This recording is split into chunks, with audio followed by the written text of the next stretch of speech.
नाच नाच नाच छोरी नाच नहगे नाच नाच नाच नाच नाच छोरी नाच नहगे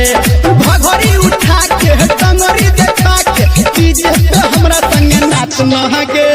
एगे नाच नगे आही डीजे पे छोरी तू नाच नहगे नाच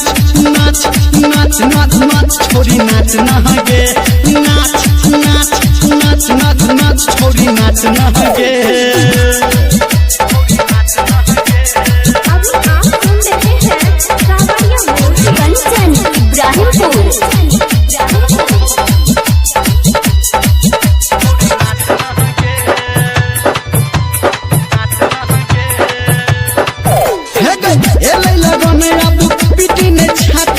भैया के शादी चिले लजबो बराती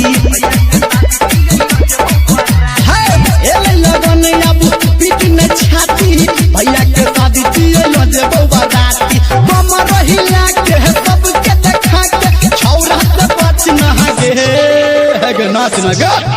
आई डीजे पे छोरी तू नाच नहागे नाच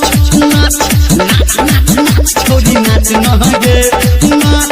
नाच नाच नाच नाच छोरी नाच नहगे। माँ गायत्री रिकॉर्डिंग स्टूडियो कंचन इब्राहिमपुर।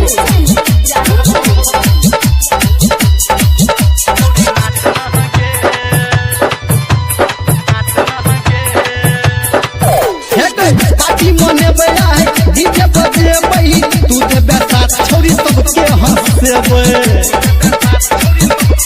ये छोरी पार्टी मने बया है डीजे बजे बही तू देबे साथ छोरी सबके हंसेबे कहो घर में मुंदर निरवलिया आ बहने देबो नाच नहगे हेगे नाच नगे छोरी डीजे पे आइकने नाच नहगे